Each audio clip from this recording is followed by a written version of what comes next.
My Patreon supporters got to see previews, work-in-progress shots, and high-resolution images of the finished product. Plus, they get little minifigures every time they reach $10. If you want to join them, even the smallest donation helps. Link is in the description below.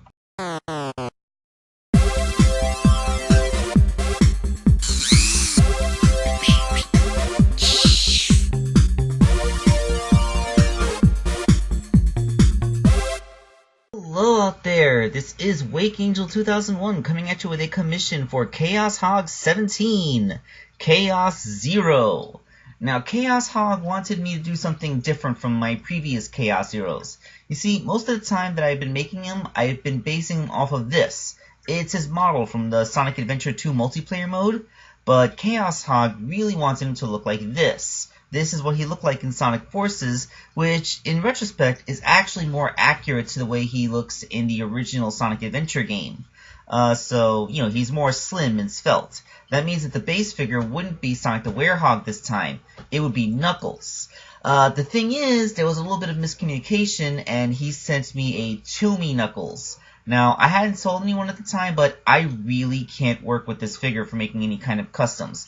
I mean, it can't be dismantled, the hands and feet don't even come off, and the way the dreads come down over the shoulders like that mean that I can't really get under anything for painting. So, no, I just can't customize this figure. It's not going to happen.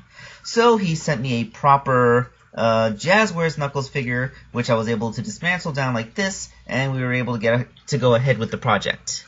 Now, usually I make Chaos's head from scratch, but since you can take the dreads off and leave a hollow space inside, this was a good place to put the brain. So all I had to do was paint the interior of the head, that bluish color that Chaos is, and I was able to build a brain and surround it with hot glue to create that transparent look.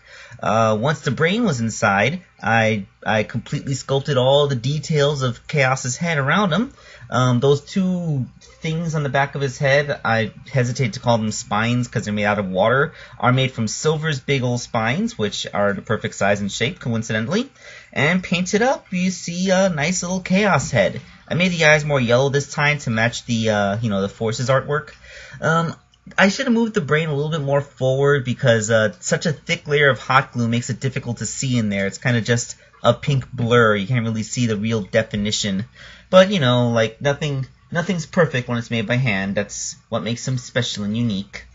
The body was much simpler. Just put on that little bunny tail that Chaos has and paint him blue. And the arms and legs were actually where, aside from the head, a lot of sculpting went in because I had to completely make brand new hands and feet. So he has big old two-toed feet to make sure that he can stand, and big old three-fingered hands for grabbing his enemies. All this, of course, is painted a light blue so that he looks like he's made out of living water. And all it's left to do is reassemble the figure so you can take a look at the completed product. And there we go, a much slimmer and more svelte Chaos figure that doesn't look so beefy and Chaos 2-like. Although if I made a true Chaos 2, I'd have to make transparent hands so you could show the Chaos emeralds in there, but you know what I'm talking about.